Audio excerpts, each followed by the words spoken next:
I'm Maria Holt, 31 years old, a lieutenant in the United States Navy. I've faced Atlantic storms that could snap a destroyer in half, but no hurricane was ever as destructive as the man sitting across the table from me, my own father. That afternoon at the lawyer's office, my cheek was burning. It wasn't from the salt spray or the wind. It was from a backhanded slap my father delivered right in front of 40 of our closest relatives. I tasted copper.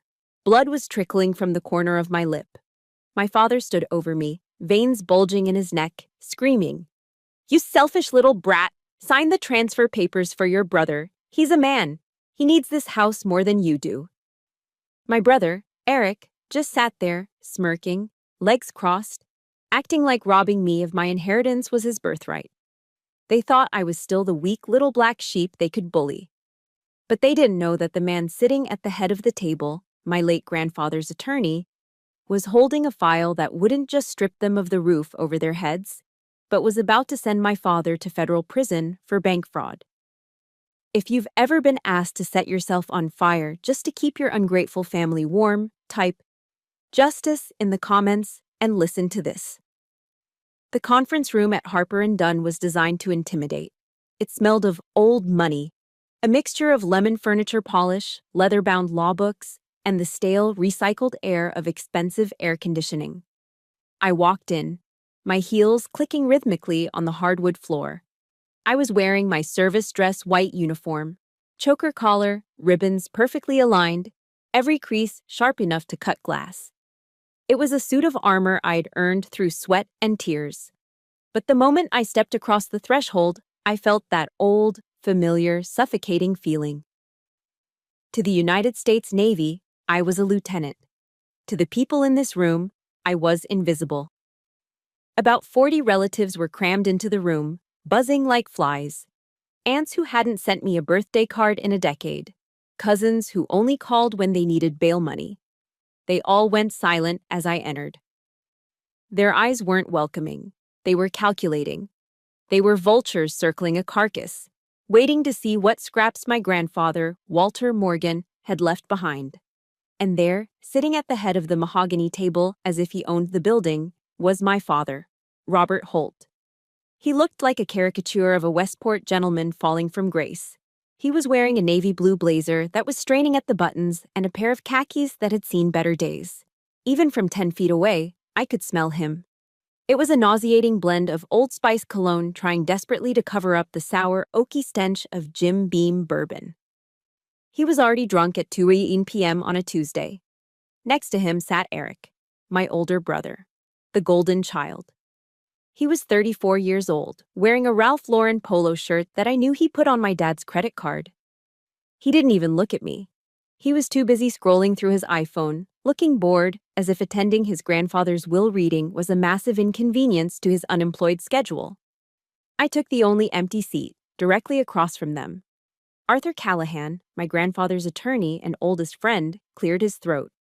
He was 70 years old, with eyes like steel traps. "Shall we begin?" Arthur asked, his voice deep and gravelly. "We are here to read the last will and testament of—" "Cut the crap, Arthur," my father interrupted, slamming his hand on the table. The sudden noise made Aunt Linda jump. "We all know the drill. Dad left the house to me. Let's just sign the papers so I can get back to work." Work, I thought. Dad hadn't worked a real day in 5 years.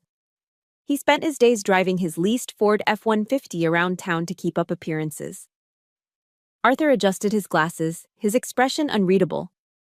"Robert, please sit down. I don't have time for your billable hours." Dad reached into his jacket pocket and pulled out a crumpled piece of notebook paper. He slid it across the polished table toward me. It looked like something a child had scrawled on.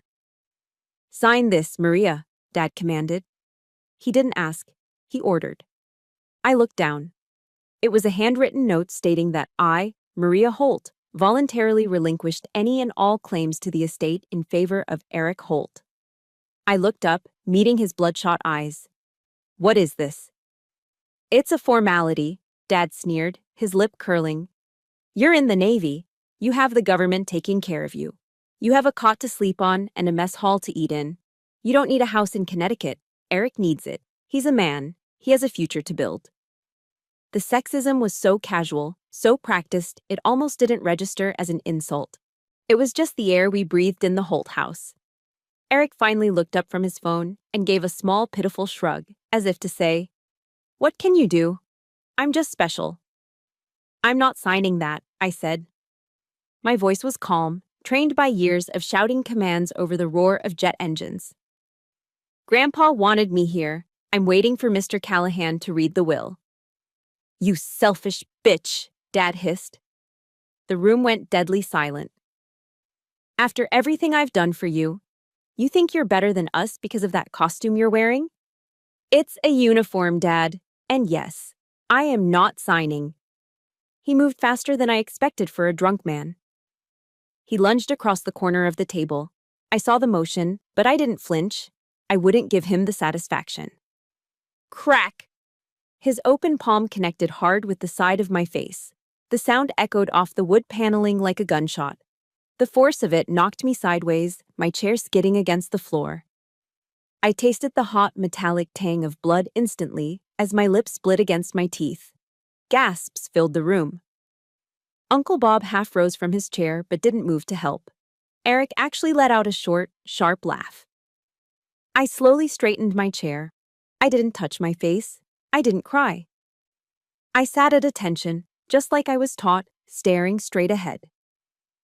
The stinging sensation on my cheek was unbearable, but the fire in my chest was hotter. "You ungrateful little—" Dad raised his hand again, his face purple with rage. Thump. A massive legal binder hit the heavy table with the force of a gavel. The sound was so loud it stopped my father mid-swing. Arthur Callahan was standing now. He wasn't just an old lawyer anymore, he was a towering figure of judgment. He glared at my father with a look of pure, unadulterated disgust. "Sit down, Robert," Arthur said, his voice dropping to a terrifyingly low register. "Stay out of this, Arthur. She's my daughter. I'll discipline her how I see fit," Dad shouted, trying to regain his composure, adjusting his blazer.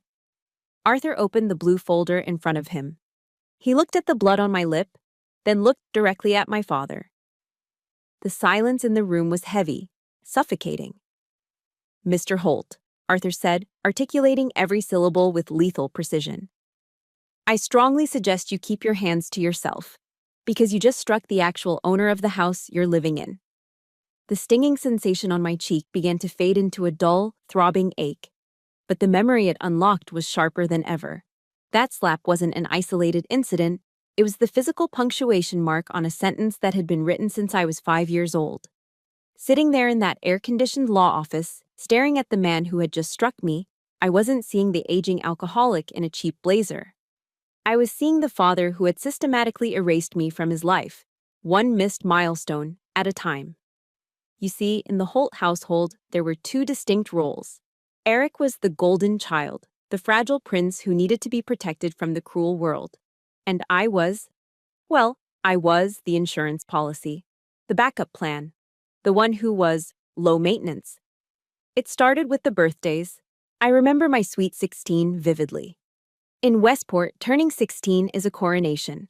Girls in my grade were getting leased Jettas or lavish parties at the country club. I didn't expect a car. I knew we were house poor, living in a mansion we could barely heat. But I expected something. I came home from swim practice that day, hair wet and smelling of chlorine, to find the house dark. Mom was in the kitchen, looking exhausted. There was a store-bought sheet cake from Stop and Shop on the counter, still in the plastic container with the clearance sticker on it. Dad and Eric were in the living room watching the Patriots game.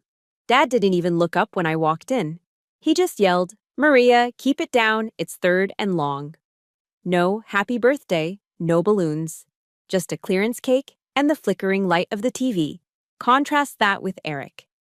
When Eric turned 16, despite having a GPA that started with a decimal point, Dad threw him a catered BBQ in the backyard. He invited half the neighborhood to show off. Eric got a brand new MacBook and a promise of a car if he brought his grades up. He never did. But the real knife in the heart wasn't the material stuff. It was the presence.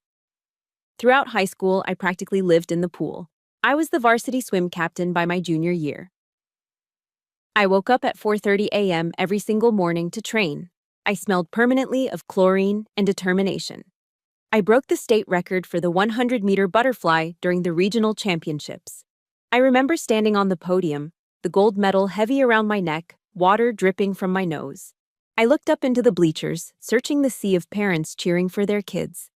I saw Sarah Miller's dad waving a giant foam finger. I saw the entire Johnson family screaming. I looked for Robert Holt. I looked for that blue blazer. The seat was empty. Again. He had promised he'd be there. But later, I found out why he wasn't. He was at the principal's office. Eric had been caught smoking pot under the bleachers of the football field during gym class. It was his third strike. He was facing expulsion from the public high school. That night, the house was a war zone, but not at Eric. Dad was screaming at the school district on the phone, threatening to sue them for targeting his son. "He's a sensitive boy," Dad bellowed, pouring himself another glass of bourbon. "This public school environment is too toxic for him. He needs guidance, not punishment." The solution? Dad drained his 401k and took out a second loan to send Eric to Cheshire Academy, a private boarding school that costs $30,000 a year. I was sitting at the kitchen table, doing my AP calculus homework, trying to make myself as small as possible. I looked at my mother. She was washing dishes, her back to me, shoulders slumped. "Mom," I whispered, "I got the gold medal today." She turned around, wiping her hands on a rag. Her eyes were sad, tired, and defeated. She came over and kissed my forehead, but her words were the ones that truly scarred me. "I know, honey. We're proud of you," she sighed, glancing nervously at Dad in the other room. "But please, don't make a fuss right now. Your father is stressed. You're strong, Maria. You've always been the strong one. You can take care of yourself. Eric is weaker. He needs us more. You're strong. He's weak." That was the sentence. That was the justification for every neglect, every overlooked achievement, every dollar siphoned away from my future to pay for Eric's mistakes. Because I was competent, I was punished. Because Eric was a mess, he was rewarded. I know I'm not the only one who has felt this. If you were the strong child who had to grow up too fast while the troublemaker got all the love and attention, please hit that like button right now. And tell me in the comments, what was the moment you realized you were on your own? I read every single one of them. The breaking point didn't come with a bang, but with a quiet, cold realization. It was the summer after graduation. I had been accepted to UConn with a partial scholarship, but I needed a co-signer for a small student loan to cover the rest. I brought the papers to Dad. He laughed. He literally laughed in my face. "I can't sign that, Maria. My credit is tied up with Eric's tuition. You're smart. Figure it out. Get a job." 2 days later, I came home to find a brand new jet ski in the driveway. A graduation present for Eric. That was the day the little girl waiting for her daddy on the bleachers finally died. I didn't argue. I didn't scream. I walked into my bedroom, the room with the peeling paint because they couldn't afford to fix it, and I made a decision. I wasn't going to college in the fall. I wasn't going to stay in Westport and watch them drown in their own dysfunction. I went to the Navy recruiting office in Norwalk the next morning. I signed the papers before lunch. 3 months later, the morning I left for boot camp, the house was silent. Dad was hungover, asleep on the recliner. Eric wasn't home. He was probably out partying on the jet ski I helped pay for by simply not existing as an expense. I didn't have nice luggage. I didn't have a trunk. I opened the kitchen drawer and took out a roll of black hefty garbage bags. I packed my entire life into 2 garbage bags. My clothes, my swim trophies, my few books. I cinched the plastic ties tight. As I dragged those black plastic bags down the driveway toward my rusted Honda Civic, I caught my reflection in the car window. I didn't look like a Westport debutante. I looked like trash being taken out to the curb. But as I threw those bags into the trunk and slammed the lid shut, I felt something shift in my chest. It was a cold, hard resolve. "I am never coming back," I whispered to the empty driveway. I thought I was leaving the garbage behind. I didn't realize then that you can drive 1,000 miles away, you can wear a uniform, you can become a warrior. But the ghosts of the people who were supposed to love you will always try to drag you back home. And now, 13 years later, sitting in this lawyer's office, staring at the handwritten note demanding I give up the only thing Grandpa left me, I realized my mother was wrong. I wasn't just strong, I was dangerous. And they were about to find out what happens when the strong one finally fights back. If you have never experienced Naval Station Great Lakes in the dead of winter, you don't know what cold is.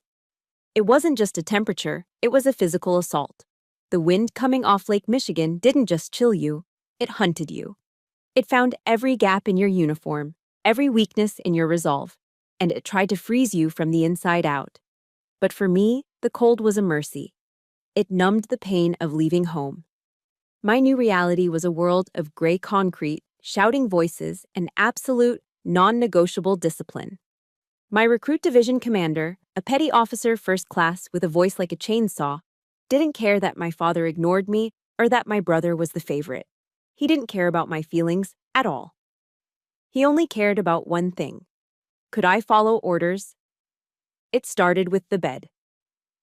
Every morning at 0500, while the rest of the world was still hitting the snooze button, I was standing in front of a twin-sized mattress, learning how to make hospital corners. It sounds ridiculous, right? Folding a sheet at a perfect 45-degree angle. Smoothing out the wool blanket until you could literally bounce a quarter off it. I remember one morning, my hands were cracked and bleeding from the dry air and the constant scrubbing of decks. I was exhausted, running on 4 hours of sleep.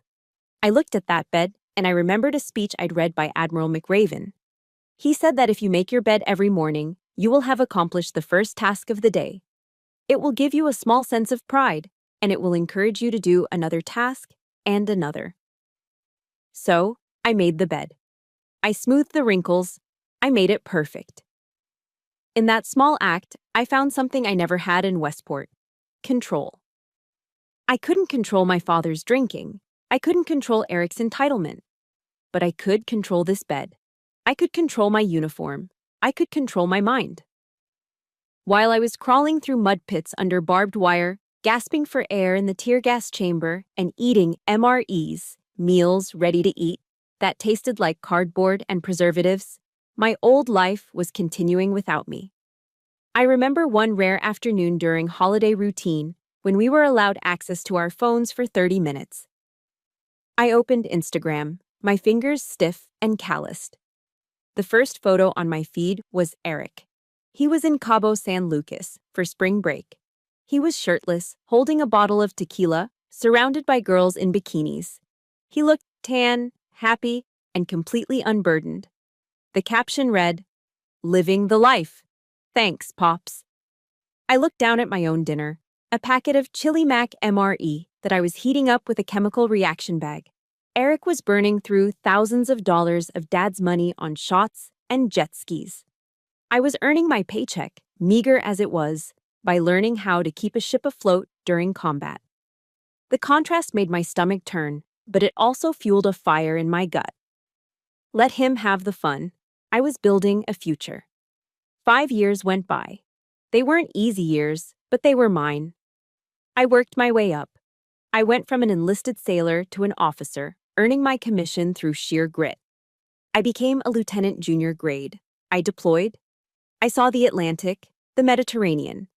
I stood watch on the bridge of a destroyer in the middle of the night, looking at stars that seemed brighter than anything in Connecticut. And I did something else, something that felt better than any party in Cabo. I paid off my student loans. I remember the day I did it. I was sitting in my small, sparsely furnished apartment in Norfolk, Virginia. I logged into the Navient website. The balance was $1,245. I had exactly $1,500 in my checking account. I clicked Submit Payment. The screen flashed, Paid in full. I sat back in my cheap IKEA chair and just breathed. I drove a 5-year-old Honda Civic that I bought with cash. I lived in a 1-bedroom apartment. I owned almost nothing of value by Westport standards, but I owned myself. My name was on the title of my car. My signature was on my lease. I didn't owe Robert Holt a single dime. The phone rang 2 weeks later. I looked at the caller ID. Dad! My heart hammered against my ribs. It had been 5 years. We had spoken maybe twice at Christmas, brief, awkward exchanges. Why was he calling now? A tiny, foolish part of me, the little girl who waited on the bleachers, thought, maybe he just wants to see how I am. Maybe he's proud. Hello? I answered, my voice steady. Maria, how are you, kiddo? His voice was too loud, too cheerful. I could hear the clink of ice in a glass in the background. I'm fine, Dad. I'm a lieutenant now. That's great, that's great. He rushed past my news as if I had said I bought a new pair of shoes. Listen, honey, I'm in a bit of a bind. It's Eric. My stomach dropped. Of course. What happened? Well, you know how the economy is. He's had some bad luck. He got pulled over last night. Some overzealous cop slapped him with a DUI. It's ridiculous, really. He only had a few beers. But the lawyer says we need $5,000 for the retainer and bail, or he's going to spend the weekend in lockup. He paused. I could hear him breathing. I'm a little tapped out right now. Cash flow issues. Dad continued, his voice dropping to a conspiratorial whisper. I know the Navy pays you guys pretty well. Could you wire me the money? I'll pay you back next month, I swear. Silence stretched between Norfolk and Westport. He wasn't calling to ask if I was alive. He wasn't calling to congratulate me on my promotion. He was calling because his golden child had messed up, and he wanted the spare part to pay for the fix. No, I said. Excuse me? No, Dad, I don't have $5,000 for Eric's bail, and even if I did, I wouldn't give it to you. Are you serious? His fake cheer evaporated instantly, replaced by the venom I knew so well. He's your brother. He's sitting in a cell. You're just going to leave him there? You selfish, cold-hearted. He's 33 years old, Dad. Let him sit. I hung up the phone before he could finish the curse word. My hands were shaking, not from fear, but from adrenaline. I felt like I had just cut away a heavy anchor that had been dragging me down for decades. I walked over to my metal locker, a habit from ship life that I kept in my apartment. I opened the door. Taped to the inside, right at eye level, was a small black and white photograph. It wasn't a picture of my parents. It wasn't a picture of Eric. It was a photo of an old man standing next to a 1965 Mustang, smiling with a kind of gentle strength that I missed every single day. My grandfather, Walter Morgan. He was the only one who had ever looked at me and seen a person, not a burden. He was the one who taught me that character is what you do when no one is looking. I touched the photo with my thumb. I held the line, Grandpa, I whispered to the picture. I didn't give in. I didn't know it then, but Grandpa Walter had done a lot more than just leave me with good advice. He had left me a shield. And in a few days, back in that lawyer's office, that shield was about to become a sword. The room was dead silent, save for the heavy breathing of my father, who was still standing with his hand raised, looking at the lawyer with a mixture of shock and drunken defiance. Arthur Callahan stared him down, his eyes cold behind his wire-rimmed glasses. In that suspended moment, staring at Arthur, a man who had been my grandfather's best friend since their days in the VFW hall, the sterile smell of the law office faded away. The coppery taste of blood in my mouth triggered a memory, pulling me out of that room and transporting me back to the only place I had ever felt safe. Suddenly, I wasn't 31. I was 16. I wasn't in a high-rise office. I was in a red vinyl booth at Harry's Diner on the Post Road, a greasy spoon that smelled of bacon grease, old coffee, and comfort. It was our secret ritual. Every Sunday, while Dad was sleeping off a hangover and Mom was nervously cleaning the house for the third time, I would sneak out the back door.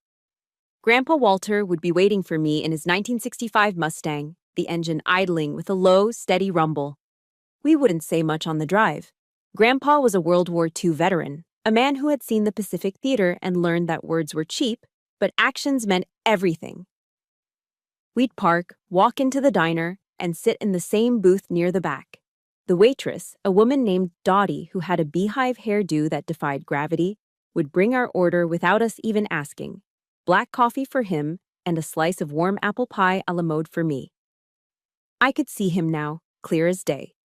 He was wearing his flannel shirt and suspenders, his hands weathered and spotted with age, shaking slightly as he held his coffee mug.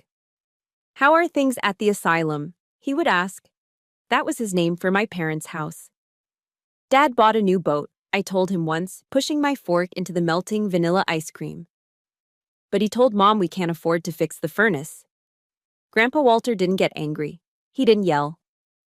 He just took a slow sip of his coffee and shook his head, a look of profound disappointment in his eyes. "Your father," Grandpa said, his voice gravelly, "is a man who buys things he doesn't need, with money he doesn't have, to impress people he doesn't like. He thinks being a man is about what you own. He's forgot that being a man is about what you protect." He reached across the table and slid his own scoop of ice cream onto my plate. He knew I loved the ice cream more than the pie. It was a small gesture, but it screamed louder than any "I love you" my father ever failed to say. "Don't be like him, Maria," he told me, looking me dead in the eye. "You have iron in your spine. I saw you swim last week. You didn't quit when you were tired. That's worth more than any boat. Remember, money is just a tool. If you don't control it, it controls you, and right now, it controls your father." I didn't know it then, but in those quiet moments over apple pie, Grandpa wasn't just feeding me dessert. He was evaluating me. He was testing my character against my father's greed. And he had made a decision. Snap. The sound of Arthur Callahan unclasping the thick legal binder brought me crashing back to the present. The smell of bacon and coffee vanished, replaced by the stench of my father's cheap bourbon. Arthur didn't sit down. He remained standing, dominating the room. He looked at my father, then at Eric, and finally, his eyes softened just a fraction as they landed on me. "Robert," Arthur said, his voice devoid of any warmth, "you seem to be under the impression that this proceeding is a standard probate case. You assume that because you are Walter's only son, you are the heir apparent to his estate." "It's not an assumption, Arthur," Dad spat, adjusting his blazer as he finally sat back down, trying to regain his dignity. "I'm his next of kin. It's the law." "Under normal circumstances, yes," Arthur agreed. He pulled a document from the file. It looked old. The paper was slightly yellowed. However, Walter was a man who planned ahead. He came to me 13 years ago, specifically the week Maria left for boot camp. My heart skipped a beat. 13 years ago? "Walter was very concerned," Arthur continued. "He knew about your gambling debts, Robert. He knew about the second mortgage you took out on your own home. And he knew that if he left his property to you in a standard will, the bank, or the IRS, would seize it within 6 months to pay off your liabilities." "That's a lie!" Dad shouted, but his face went pale. "So?" Arthur ignored him. "Walter did not leave the house to you in his will. In fact, the house hasn't belonged to Walter for over a decade." The room went so quiet you could hear the hum of the air conditioner. Arthur held up the document. On October 15, 2011, Walter Morgan transferred the deed of the property at 42 Oakwood Lane into an irrevocable living trust. I gasped. I knew enough about the law to know what that meant. A living trust bypassed probate. It was ironclad. "And who is the trustee?" Eric asked, his voice cracking. He looked nervous for the first time. "Is it me?" Arthur looked at Eric with pity, then turned his gaze to me. "The trust was established for the sole benefit of the one person Walter believed had the discipline to maintain his legacy," Arthur said. He picked up a smaller, handwritten letter from the file. "He asked me to read this note before I hand over the keys." Arthur adjusted his glasses and began to read. It was Grandpa's voice. I could hear it. "To my granddaughter, Maria. If you are hearing this, I am gone. I know your father has likely tried to bully you today. I know your brother has likely expected a handout. I'm sorry I cannot be there to stop them, but I have done the next best thing. I watched you leave for the Navy with nothing but 2 garbage bags, Maria. You didn't ask me for a dime. You stood on your own 2 feet. You are the only person in this bloodline who understands the value of a dollar and the weight of integrity. I didn't leave the house to your father because he would sell it to pay for his mistakes. I didn't leave it to Eric because he has never earned a thing in his life. The house is yours, Maria. It has been yours since the day you left. Welcome home, kiddo."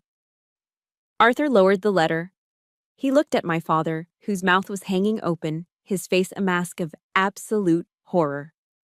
"So, Mr. Holt," Arthur said, closing the binder with a finality that shook the table. "When you just slapped Maria, you didn't assault your daughter. You assaulted the landlord, and I believe she has the right to evict you." I walked out of Harper & Dunn with a set of keys in my hand that felt heavier than a loaded pistol. Arthur offered to call the police to escort me, but I refused. This was my house now. And in the Navy, you don't ask the police to secure your ship, you do it yourself. I left my father and Eric behind, still arguing with Arthur in the conference room, and drove my battered Honda Civic straight to 42 Oakwood Lane. The drive through Westport was like driving through a magazine spread for better homes and gardens. The lawns were manicured to golf course perfection. American flags waved lazily from pristine front porches. Hydrangeas bloomed in perfectly symmetrical rows. It was a town obsessed with image, where a single dandelion was considered a moral failing. And then, I turned onto my street. You didn't need a GPS to find the Holt residence. You just had to look for the eyesore that was dragging down the property values of the entire block. The house, a colonial-style mansion that Grandpa Walter had built with pride, looked like it was suffering from a terminal illness. The white paint, once gleaming, was peeling away in long gray strips like dead skin. The shutters hung crookedly, but it was the lawn that made my stomach turn. The grass wasn't just uncut, it was a meadow. It was shin-high, choked with crabgrass and dandelions. A bright orange sticker was slapped onto the front door, a citation from the Homeowners Association, HOA, for unsightly maintenance violations. I parked in the driveway, noticing the fresh oil stains on the pavement where Dad parked his leased Ford F-150. That truck was shiny and new, costing probably $800 a month, while the house behind it was rotting. It was the perfect metaphor for Robert Holt, a shiny bumper on a wrecked chassis. I unlocked the front door and stepped inside. The smell hit me instantly. It wasn't the smell of home. It was the smell of stagnation. It was a thick, cloying mixture of stale beer, wet dog, even though we didn't have a dog, and that distinct, dusty odor of a house that hasn't been properly cleaned in years. "Hello," I called out, just out of habit. The house answered with silence. I walked into the living room, and my boots stuck slightly to the hardwood floor. Someone had spilled a soda weeks ago and never wiped it up. This was Eric's domain. It looked less like a living room and more like a fraternity house basement. The blackout curtains were drawn tight, blocking out the afternoon sun. Dominating the room was a massive 85-inch 4K television, brand new, likely worth $3,000. Beneath it sat the latest PlayStation and Xbox consoles, their controllers tangled in a web of wires. Surrounding this altar of technology was a graveyard of consumption. Domino's pizza boxes were stacked like Jenga towers on the coffee table. Empty cans of Monster Energy drink were scattered across the floor, some crushed, some half full and attracting ants.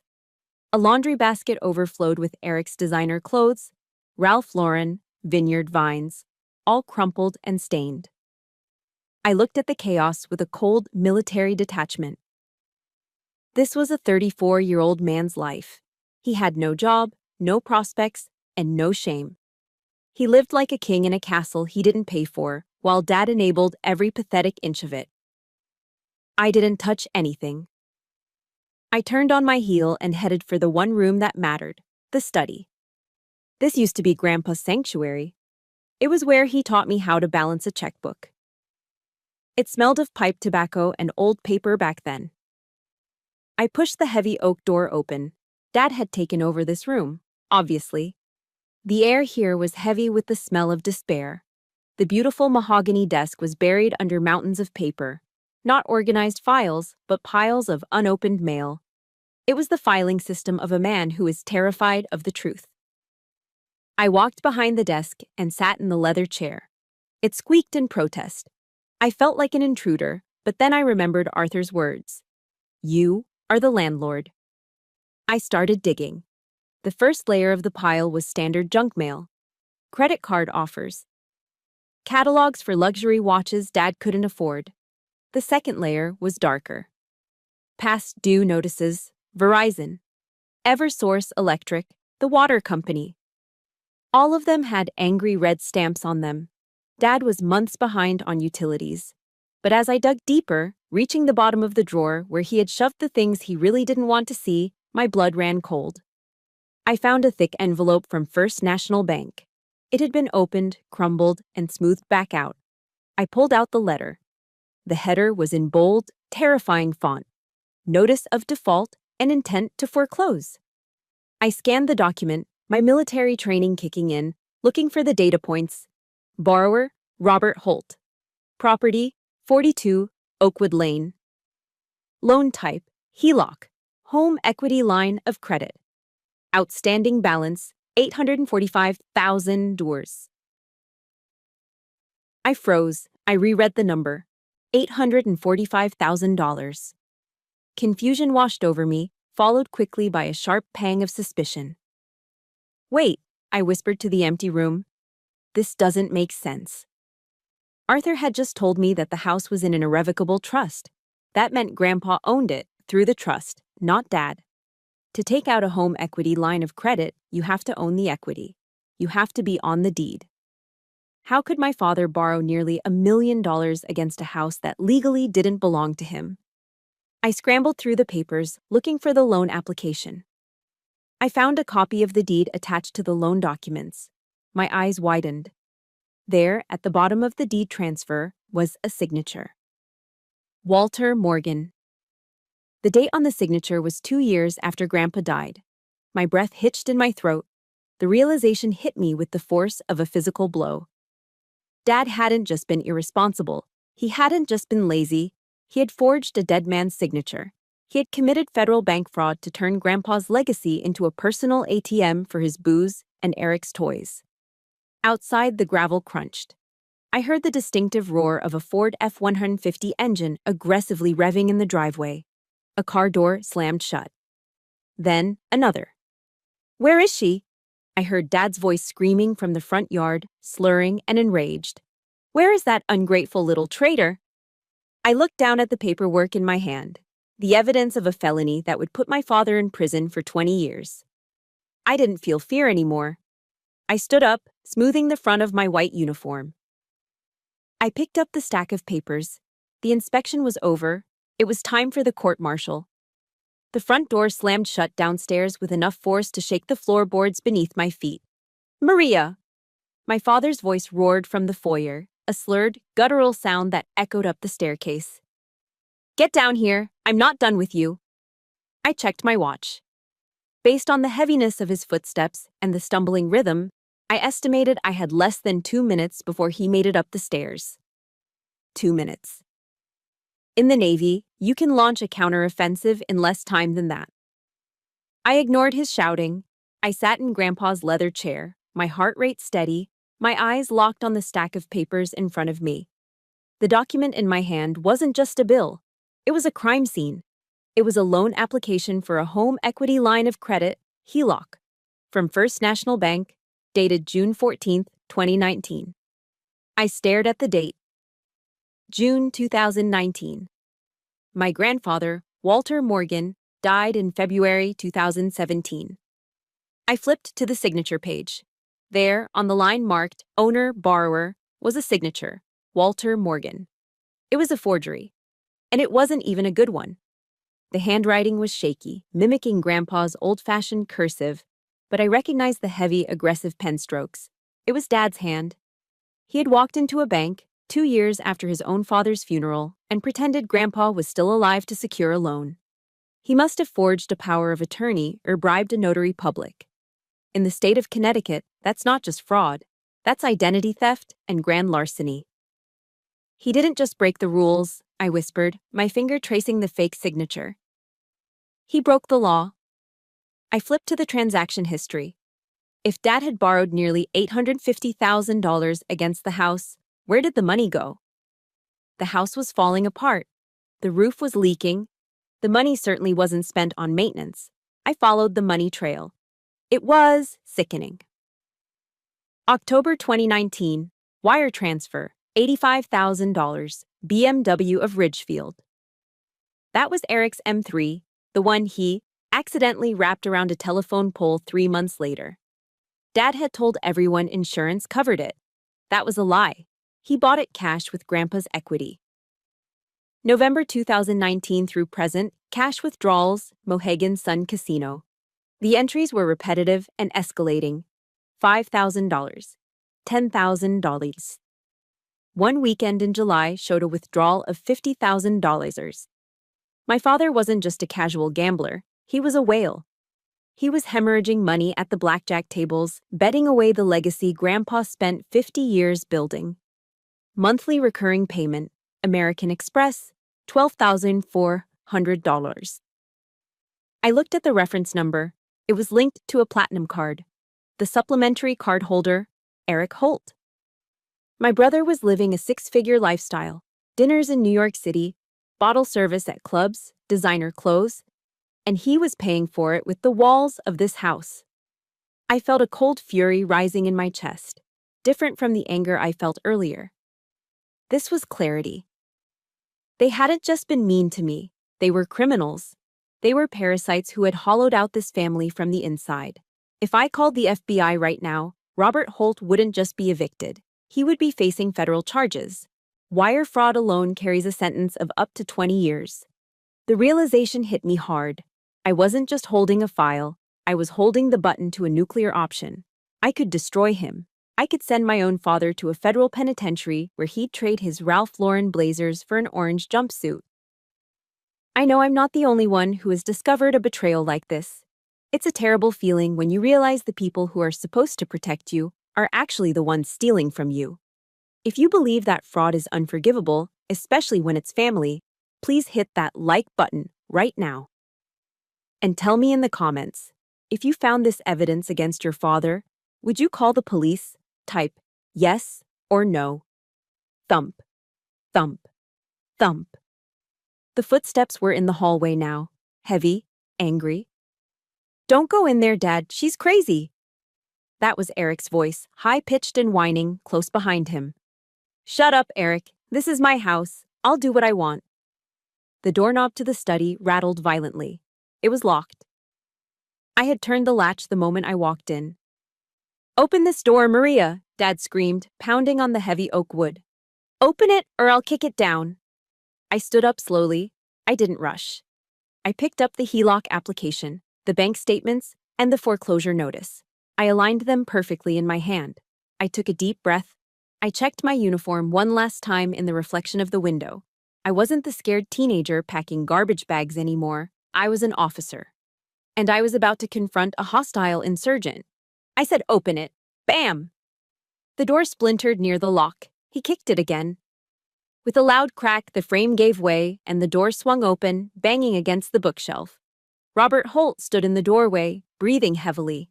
His face was a mask of red, sweaty rage. His tie was loosened, his hair disheveled. He looked like a man on the edge of a cliff, though he didn't know it yet. Eric peeked out from behind him, looking terrified, his eyes darting around the room to see what I had touched. Who do you think you are? Dad snarled, stepping into the room, his fist clenched at his sides. You think you can just walk in here and lock me out of my own office? You think that piece of paper Arthur read means anything? I am the man of this house. He took a menacing step toward me, raising his finger to point in my face. You are going to sign that deed transfer, Maria. Right now. Or so help me God, I will. You'll what? I interrupted. My voice was dangerously low. You'll hit me again. You'll forge my signature like you forged Grandpa's. Dad froze mid-step. His mouth opened, but no sound came out. Eric went pale. What did you say?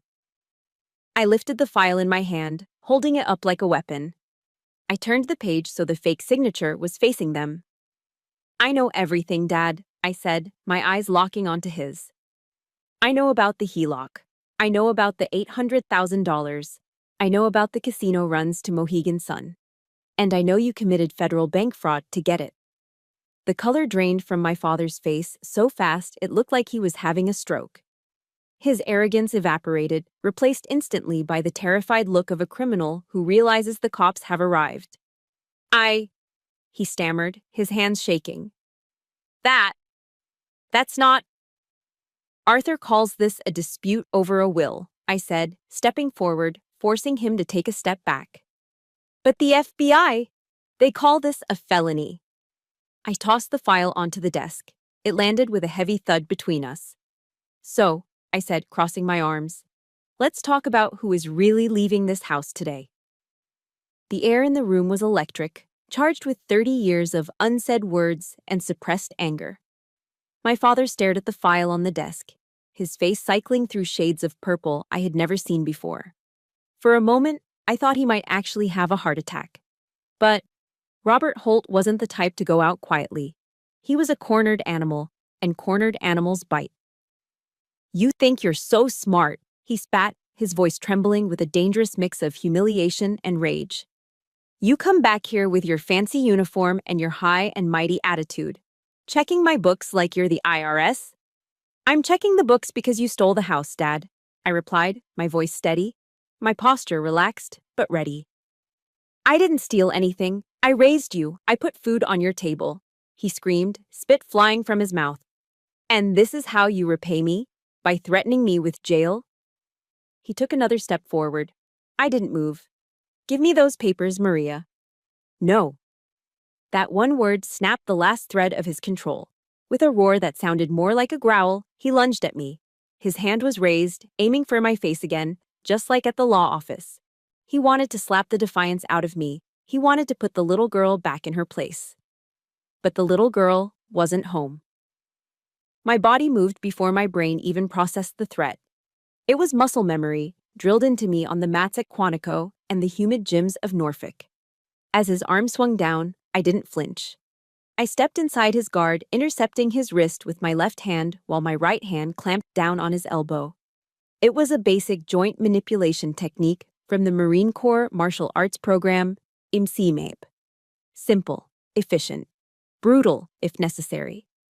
I twisted his wrist outward while driving his elbow upward. The mechanics of the human body are non-negotiable. His center of gravity collapsed. He let out a yelp of pain as I spun him around and slammed him chest first onto the mahogany desk, right on top of the pile of fraudulent loan documents. Ow, my arm, you're breaking my arm, he shrieked, his face pressed against the foreclosure notice. I held him there, applying just enough pressure to keep him immobilized. I leaned down, my mouth inches from his ear. I am not a 16-year-old girl anymore, Robert, I whispered, my voice cold as ice. And I am not a punching bag. If you ever try to touch me again, I won't just hold you down. Do you understand? I released him and shoved him backward. He stumbled, catching himself on the bookshelf, rubbing his wrist, looking at me with wide, terrified eyes. He had never seen me like this. He realized for the first time in his life that he was physically outmatched. You assaulted him, Eric yelled from the corner. He had been cowering by the door, but now that the physical danger was over, he found his courage. I'm calling the cops. You're crazy, Maria. You're a psycho. I turned my gaze to Eric, my brother, the 34-year-old toddler. Go ahead, Eric, I said, pointing to the phone on the desk. Call the police, please. I'm sure they'd love to hear about the BMW you bought with a dead man's money. Eric froze. His mouth opened and closed like a fish out of water. I walked over to the desk and grabbed the stack of American Express statements I had separated earlier. You want to talk about rights? You want to talk about what's fair? I threw the stack of papers at him. The sheets fluttered through the air like snow, hitting him in the chest and scattering across the dirty floor. Look at them, Eric, I commanded. Look at your lifestyle. Bottle service at Marquis, dinners at Nobu, weekends in the Hamptons, $12,000 a month. Eric looked down at the papers at his feet, his face flushing red. Dad said he had it covered, Eric stammered, his voice taking on that whining tone I hated. He said it was an investment in my networking. He stole it. I stepped closer to him, backing him against the wall. He stole Grandpa's identity to pay for your delusions of grandeur. You aren't networking, you see, Eric. You're unemployed. You're a parasite. The word hung in the air. Parasite. I'm not. Eric started to protest, tears welling up in his eyes. Yes, you are. I cut him off. You have sucked this family dry. You let Dad commit felonies just so you didn't have to get a job at Starbucks. You watched him drown, and you just asked for more water. I turned back to my father, who was still rubbing his wrist, looking old and defeated. The bluster was gone. The rage was gone. All that was left was a pathetic, scared man who knew the game was over. And you, I said to him, you aren't the landlord. You aren't the patriarch. You're a fraud. You have spent your entire life trying to look rich instead of being a good father. I walked over to the broken doorframe and pointed into the hallway.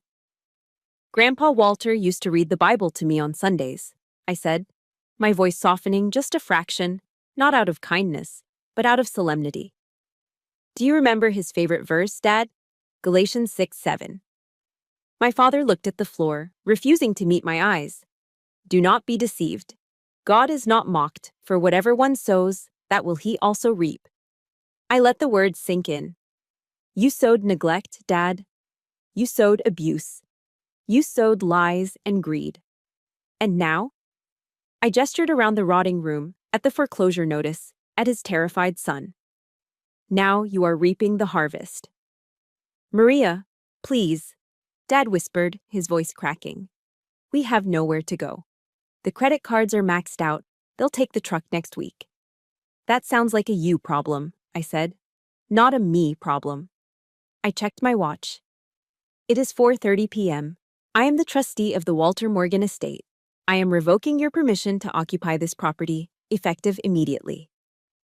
You can't do that, Eric squeaked. I can, I said, pulling my phone out of my pocket. I can have the sheriff here in 10 minutes to remove trespassers. And while he's here, I can hand him this file on the bank fraud. I held up the phone. Your choice, leave on your own feet or leave in handcuffs. The silence lasted for 5 seconds, but it felt like an hour. Then, without a word, my father pushed himself off the bookshelf. He didn't look at Eric. He didn't look at me.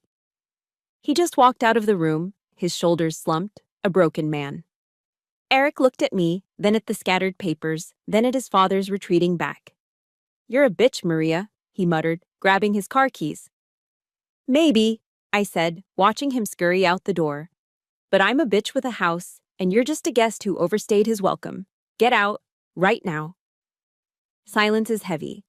But the silence that followed my threat to call the FBI was crushing. It had physical weight. It pressed down on the shoulders of the two men in front of me, bending them until they snapped. My father, Robert Holt, stood in the center of his ruined study. The red rage that had fueled him moments ago had drained away, leaving behind a complexion the color of old ash. He looked at the phone in my hand as if it were a loaded gun pointed at his chest. He knew I wasn't bluffing. That was the terrifying part for him. He knew that the daughter he had dismissed as soft had been forged in steel by the United States Navy. If I said I would make the call, I would make the call. Maria, he whispered. The word came out like a rasping cough. You wouldn't. Try me, I said, my thumb hovering over the screen. Bank fraud, wire fraud, identity theft. You forged a dead veteran's signature to fund a gambling addiction. Do you know what the sentencing guidelines are for that amount of money? You're looking at 10 years, Dad. Minimum. You won't be going to a nice, club-fed, white-collar resort. You'll be in federal prison. I took a step forward. And the neighbors? Oh, they'll see it all. I won't let you sneak out the back. When the agents come, they'll park right out front. Mrs. Higgins next door will see you in handcuffs. That was the dagger. For a narcissist like my father, prison was scary, but public humiliation was fatal. His knees actually gave out. It wasn't theatrical. It was a total mechanical failure of his body. He stumbled back and collapsed, not into a chair, but onto the dusty hardwood floor. He slumped against the filing cabinet, his legs splayed out in front of him. And then, Robert Holt, the man who terrified me for my entire childhood, began to cry. It wasn't a dignified weep. It was an ugly, heaving sob. Snot ran from his nose. He clutched his chest. I can't go to jail, he blubbered, wiping his face with his sleeve. I'm 62 years old. I have high blood pressure. They'll kill me in there. Maria, please. I'm your father. I looked down at him. I waited for an apology. I waited for him to say, I'm sorry I stole from you. I'm sorry I hit you. But it never came. He was crying for himself. He was mourning his reputation, his comfort, his freedom. He wasn't sorry he did it. He was sorry he got caught. You should have thought about your blood pressure before you drove to Mohegan Sun with Grandpa's equity, I said coldly. But the real horror show was just beginning. Eric, who had been frozen by the door clutching his car keys, suddenly seemed to process what this meant for him. The fear in his eyes shifted into a frantic, desperate anger. He realized the ATM was broken. The free ride was over. He didn't rush to comfort his sobbing father. He didn't offer to help. Instead, he turned on him. You said you had it handled, Eric screamed, his voice cracking.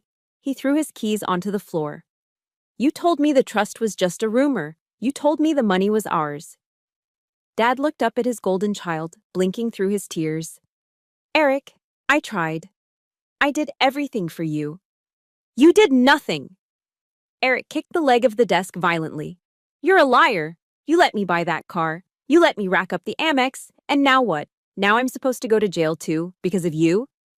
I paid your debts, Dad yelled back, finding a shred of defensive energy. I risked everything to keep you happy. You risked it because you're a loser who couldn't earn his own money.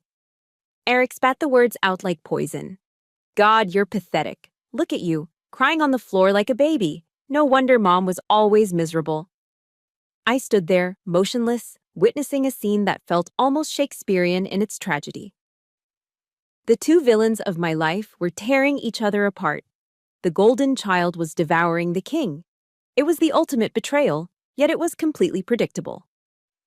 My father had raised Eric to be selfish, entitled, and lacking in empathy. He had created a monster who believed the world owed him everything. And now, that monster was feeding on its creator. Eric, Dad whimpered, reaching a hand out toward his son. Don't say that. We're a team. We aren't a team, Eric sneered, stepping back from his father's outstretched hand as if it were contagious. I have to look out for myself now. I'm not going down for your fraud. Eric turned to me, his eyes wild. Maria, listen. I didn't sign anything. I didn't know about the forgery. It was all him. You can't report me. I was a victim too. I looked at my brother, a 34-year-old man willing to send his father to prison to save his own skin. You spent the money, Eric, I said quietly. Ignorance isn't a defense when you're driving a stolen BMW. It was a gift, Eric yelled, then looked back at Dad with pure hatred. You ruined my life. You promised me this house. You promised me everything. Get out, I said again. This time my voice wasn't angry. It was exhausted. Both of you, before I change my mind about that phone call. Eric didn't hesitate. He snatched his keys off the floor and stormed out of the house without looking back at his father. We heard the front door slam, followed by the screech of tires as he peeled out of the driveway. He was running away, just like he always did, leaving me alone with Dad. Robert Holt sat amidst the wreckage of his lies. The silence returned, but now it was filled with the soft, wet sounds of his weeping. He looked smaller than I had ever seen him. The blazer was wrinkled. The comb-over in his hair had fallen apart, revealing his bald scalp. He wasn't a monster anymore. He wasn't a patriarch. He was just a sad, broken old man sitting on a dirty floor in a house he didn't own, abandoned by the son he worshipped. I looked at him, and I expected to feel triumph. I expected to feel the rush of victory. But I didn't. As I watched him sob into his hands, terrified and alone, I felt something far worse than hate. I felt pity. Not the warm pity of compassion, but the cold, distant pity you feel when you see a rabid animal that has finally been put down. He was pathetic, and realizing he was pathetic stripped him of his power over me forever. I lowered the phone. I didn't dial the FBI. Not yet. Get up, I said to him. He looked up confused, his eyes red and swollen. Get up, Robert, I said, using his first name. We're going to the kitchen. We need to talk about your surrender. The late afternoon sun cast long, melancholic shadows across the perfectly manicured grass of Willowbrook Veterans Cemetery. It was quiet here. the kind of quiet you can't find anywhere else, heavy with history and peace. I stood in front of a simple white marble headstone. Walter J. Morgan, U.S. Navy, WQTC. I reached into the pocket of my dress whites and pulled out a quarter. It's a military tradition. A penny means you visited. A nickel means you trained together. A dime means you served together, and a quarter means you were with them when they passed away. I wasn't there when Grandpa died. I was deployed in the Mediterranean. But in spirit, I had never left his side. I placed the coin on the cold stone. It made a sharp clink. I got him, Grandpa, I whispered to the wind. I have him right where you knew he would end up. For the last hour, I had been standing there, wrestling with a decision that felt heavier than the foreclosure notice. I had the power to destroy my father. One phone call to the FBI, and Robert Holt would spend his golden years in a federal cell. It would be justice. It would be vengeance. It would be exactly what the old Maria, the angry teenage girl, wanted. But as I looked at Grandpa's name, I remembered something he told me once when I was furious about Dad missing my swim meet. Maria, he had said, puffing on his pipe, strength isn't about how hard you can hit. It's about how much you can lift. Sometimes the heaviest thing you have to lift is someone who has fallen. I thought about the Bible verse that had been echoing in my head. Psalm 27:10. When my father and my mother forsake me, then the Lord will take me up. I had been forsaken, I had been abandoned, but I had also been lifted up by the Navy, by Grandpa, by my own resilience. I didn't need to destroy my father to prove I was strong. I was already strong. Destroying him wouldn't fix the house. It wouldn't heal the past. It would just leave me with a ghost in a cage. I took a deep breath, inhaling the scent of damp earth and pine. I knew what I had to do. It wasn't forgiveness, not yet. It was something harder. It was discipline. I drove back to 42 Oakwood Lane. The sun was setting, painting the rotting house in a deceptively warm orange glow. I walked into the kitchen. My father was sitting at the scratched wooden table. He hadn't moved. He wasn't drinking. He looked small, deflated, like a balloon that had lost its helium. He looked up when I entered, terror flashing in his eyes. He was waiting for the sirens. I sat down opposite him. I didn't yell. I didn't threaten. I placed a single sheet of paper on the table. It wasn't a police report. It was a handwritten contract I had drafted in the car. I'm not calling the FBI, Dad, I said quietly. His shoulders slumped and a sob escaped his throat. Oh, thank God. Maria, thank you. I promise. I'll... Stop. I cut him off, raising a hand. I'm not calling them yet. This isn't a pardon, Robert. It's a parole agreement. He wiped his eyes, looking confused. What? What does that mean? It means you aren't going to prison, but you are effectively under house arrest. My house, my rules. I tapped the paper. Item 1, I began, my voice carrying the authority of an officer briefing a subordinate. You are selling the Ford F-150, tomorrow. You can't afford the lease, and you don't need a truck to drive to the liquor store. You will use the proceeds to pay off the immediate interest on the HELOC, so the bank doesn't take the house next week. Dad nodded frantically. Okay, yes, I can do that.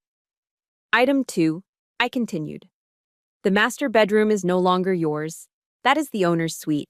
Since I am the owner, I will decide what to do with it. You are moving your things into the downstairs guest room. It's smaller, but it's warm. It's more than you deserve. He flinched, his pride taking a hit, but he didn't argue. Item 3, I said, leaning in. You need a job. A job? He blinked. Maria, I'm 62. I haven't worked in. I don't care, I said. You have hands, you have feet. Walmart is hiring greeters. Home Depot needs stalkers. You are going to get a minimum wage job, and every single paycheck will be garnished by me to pay back the equity you stole from this estate. But what will people say? He whispered, the old vanity creeping back in. They'll say you're an honest man trying to fix his mistakes, I countered. Or they can say you're a felon in federal prison. Pick one. He lowered his head. I'll get a job. Good, I sat back. And finally, Eric. Dad looked up, hope flickering in his eyes. Can he come back? He has nowhere to go, Maria. He's sleeping in his car. No, I said. The word was absolute. But he's your brother. He can't survive out there. He can't survive because you never let him, I said, my voice softening with sad realization. You crippled him, Dad. You gave him everything he wanted and nothing he needed. If I let him back in this house, he will never grow up. He will just eat us alive until there is nothing left. He'll hate us, Dad said, tears streaming down his face again. He already hates us, I replied. Let him hate us. Maybe that hate will fuel him to finally get a job. Eric is banned from this property. If he shows up, I call the police for trespassing. Do we have an agreement? I slid a pen across the table. My father looked at the pen. He looked at the contract that stripped him of his luxury truck, his bedroom, his pride, and his favorite son. He looked at the daughter he had slapped just hours ago, the daughter who was now the only thing standing between him and a cage. He picked up the pen. His hand shook, his knuckles white. He signed his name. Robert Holt. It wasn't a signature of power. It was a signature of surrender. Thank you, he whispered, not looking at me. Don't thank me, I said, standing up and taking the paper. Make your bed tomorrow morning. That's how you thank me. I walked out of the kitchen, leaving him alone with the hum of the refrigerator. Outside, the first dry leaf of autumn drifted down from the oak tree, scratching against the window. Summer was ending. The heat was breaking. I looked at the calendar on the wall. November was coming. Thanksgiving was coming. And for the first time in 30 years, I wasn't dreading it. I had torn the house down to its foundation, and now, brick by brick, I was going to rebuild it. If you live in New England, you know that the air changes in late November. The humidity of summer vanishes, replaced by a crisp, biting chill that smells of wood smoke and dried leaves. It's a season that forces you to seek warmth, not just from a furnace, but from the people around you. 3 months had passed since the showdown in the study. 3 months since the treaty of the kitchen table. I stood on the front porch of 42 Oakwood Lane, holding a mug of hot apple cider.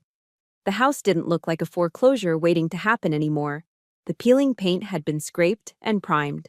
The knee-high jungle of crabgrass was gone, replaced by a lawn that had been raked clean of autumn leaves.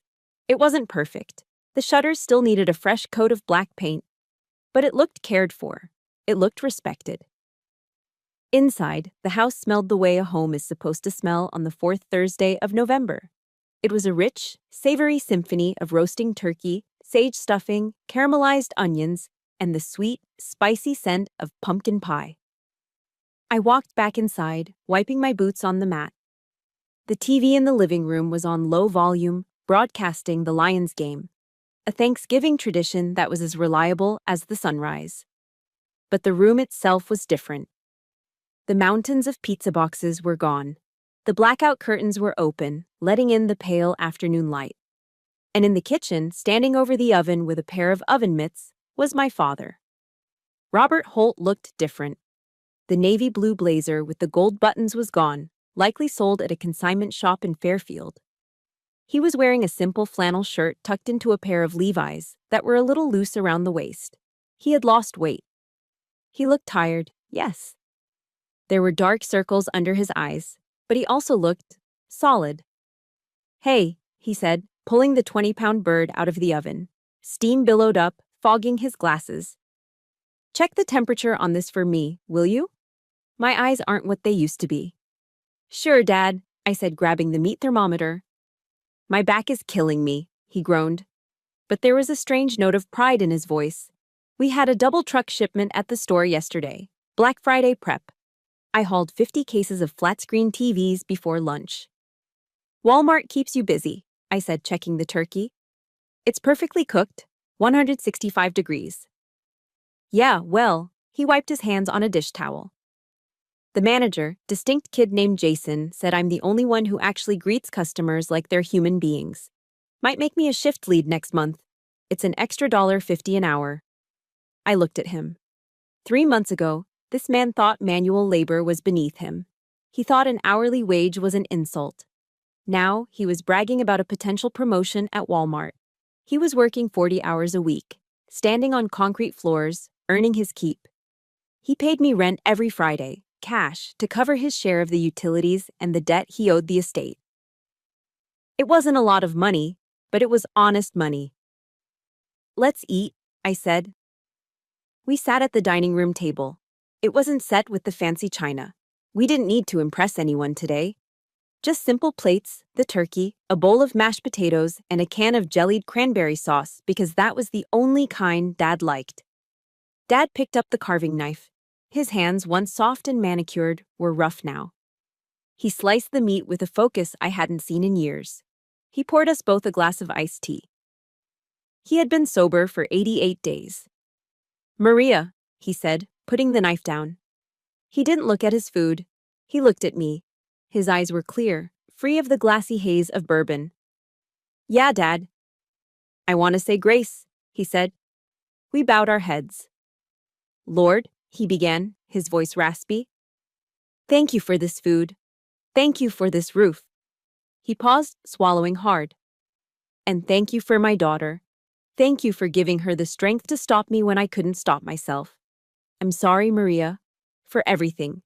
For the lost years. For the fraud. For not being the father you deserved." The silence that followed wasn't heavy like it used to be. It was peaceful. "Thank you, Dad," I whispered. "I forgive you." And I meant it. I didn't forget, but I forgave. Because looking at him now, I realized that my grandfather was right. People can change, but sometimes they need to hit the ground hard enough to break the shell they've built around themselves. Just then, headlights swept across the dining room window. I stood up and walked to the window. A battered, 10-year-old Toyota Corolla was pulling into the driveway. It had a dent in the rear bumper, and the muffler was hanging a little low. It was an ugly car. But the man stepping out of it wasn't the golden child in a Ralph Lauren polo. Eric was wearing a gray mechanic's jumpsuit with a patch that said Mike's Auto Body on the chest. His hands were stained with grease that no amount of scrubbing could fully remove, the mark of a working man. He looked thinner, too. The softness in his face was gone, replaced by a leaner, hungrier look. He reached into the back seat and pulled out a white bakery box. "He came," Dad said, standing behind me, his voice trembling slightly. "I told him he could come for dinner," I said, watching my brother walk up the path. "On one condition. He had to drive a car he paid for, wearing clothes he bought, bringing food he purchased with his own money." Eric stopped at the front door. He looked nervous. He adjusted his collar, took a deep breath, and knocked. I opened the door. My brother looked at me. There was no arrogance left in his eyes, just a quiet, tentative hope. "Hey, Maria," he said, holding up the box. "I brought an apple pie. It's not homemade, but I bought it, with my paycheck." "Apple pie is perfect," I said, stepping aside. "Come in, Eric. Dinner is ready." He walked in, the smell of grease and hard work following him, mixing with the smell of the turkey. He saw Dad standing in the hallway. They looked at each other, two men who had lost their fake kingdom but found their real footing. "Hey, Dad," Eric said softly. "I like the flannel." "Hey, son," Dad smiled, a genuine, crinkly-eyed smile. "I like the jumpsuit. Suits you."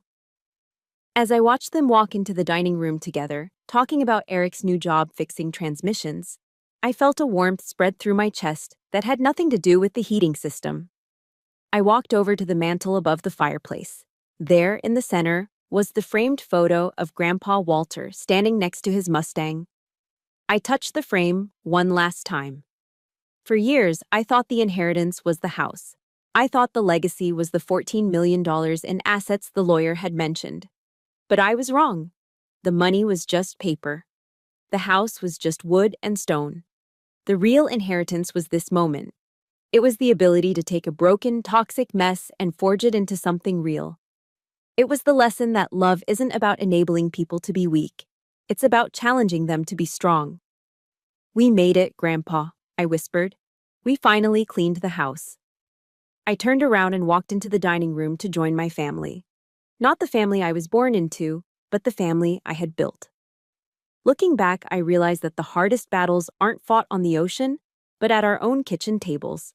We are often taught that loving our family means saying yes to every request. But I learned that true love is brave enough to say no. By cutting off the financial lifeline, I didn't hurt my father and brother. I gave them back their dignity. If you are enabling a loved one's bad behavior out of guilt, remember this. You aren't helping them swim, you are just prolonging the drowning. The greatest inheritance isn't the check you leave behind, it is the character you build in the people you love. I know my story had a redemption arc, but I also know many of you are still in the trenches, fighting to set boundaries with toxic family members. I want to hear your voice. Do you think I did the right thing by forcing my elderly father to work at Walmart, or was I too harsh? Let me know your honest thoughts in the comments below. And if this story gave you the courage to finally stand up for yourself, please hit that like button and subscribe to the channel. Let's build a community where justice and self-respect always win. Until next time, stay strong.